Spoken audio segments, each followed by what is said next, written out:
June is Elder Abuse Prevention Month. Did you know that 1 in 10 Americans 60 and older have experienced some form of elder abuse? And it's estimated that as many as 5 million elders are abused each year. Here with us now to discuss ways you can protect your loved ones is local estate planning attorney Patrick Simasco, a partner at Simasco Law in Mount Clemens. Good morning, Patrick. Thanks for being with us. Good morning. How are you? I'm doing well. So what's the first thing people should know about ways they can protect their loved ones from elder abuse? First thing, you have to realize that it's rampant out there, and it comes in different forms.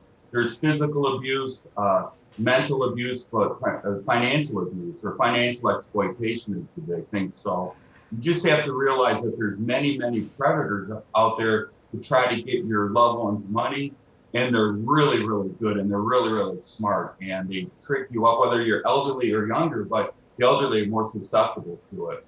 Are there things that we should be doing to educate our family members about signs of elder abuse? What are some red flags we should all be on the lookout for?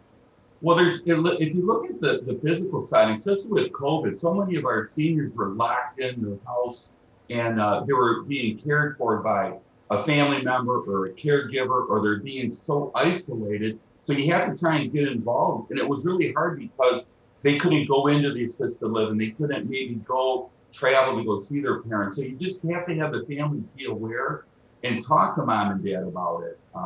If you go into the house and you start seeing signs, they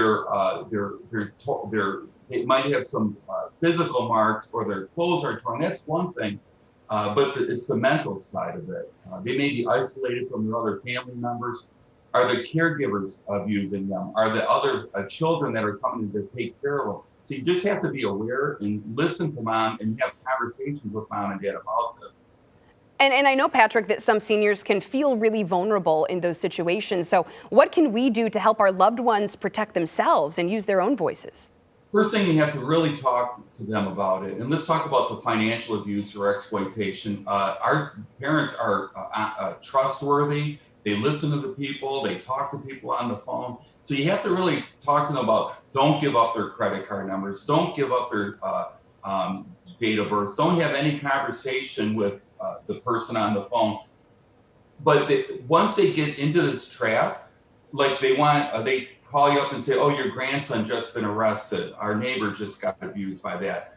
You need to go down to Home Depot and get $4,000 in Home Depot gift cards, and I'll meet you in the parking lot. Once they find out that they've been abused, they're so embarrassed about it, they don't want to talk about it. So it's the kid's job to really have a conversation with their parents about what to do and what not to do if they're confronted with it. Check bank statements, check the checkbook, things like that. Important tips there. And you were talking about some of those common elder scams. What are some of the most common ones that you have seen today? I know you just noted several. What are some of the most common that we should be on the lookout for right now? Well, it's only 6:48 today, so I haven't seen any today, but I saw it yesterday.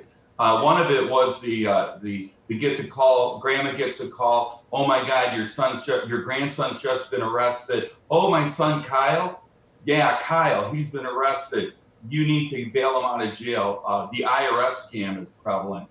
The big thing now is Facebook scams. They'll have this wonderful person in the military. He's been in Afghanistan and he's just got to get home to see his family. If only you could send me $50,000.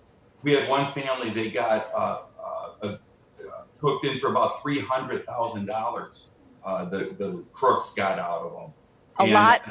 A lot at stake there, Patrick, and these are really important pieces of information that everyone needs to be aware of. Thank you so much for joining us and shedding light on this. Patrick Simasco, thanks.